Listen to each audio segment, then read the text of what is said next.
Obviously West Ham under Graham Potter right now. As for Villa, let me tell you first what Unai Emery said. He said that his team didn't deserve to win today, Stevie. Aston Villa.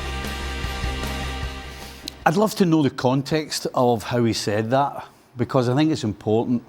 Aston Villa, they started the game really fast, which you'd expect. They're at home, you know, they've got this horrible record after playing in Europe. And so they started well, they were absolutely dominating.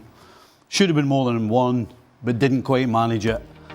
But then the longer this game went on, this team was absolutely gassed. And I'm finding it very difficult for West Ham fans to say that West Ham took over this game, because the truth is, I think Aston Villa were just dog-tired and couldn't raise a gallop. So, as I said, I'd love to know the tone of Unai Emery saying that. I'm not going to do an impression of him, to be honest. Fair enough. But yeah, they were just gassed. So I think if he's being very critical of them, I think he's been a little harsh, because they've given everything and they just had no legs.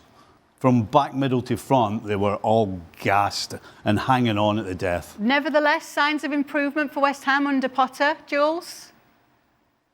Yeah, I think so. But again, I think they benefited, like Stevie said, from Villa having played in the Champions League at Monaco in midweek and clearly running out of gas. And I think Emery is really frustrated with his team right now. We saw that after the Monaco game, where he laid into the players heavily by saying that a lot of them didn't have the brains and didn't follow what he wanted them to do. And today it's a different scenario, of course. It's a different kind of game. They lost Aaron Mings, which I think maybe also emotionally hurt that team, hurt the players to see him crying while he was leaving the pitch. So that didn't help either. And for West Ham, it's a bit like what we said for Leicester. There's this game where you smell that you could be on top or you could do something. And in a West Ham team without any centre-backs pretty much, because they're all injured apart from Kilman.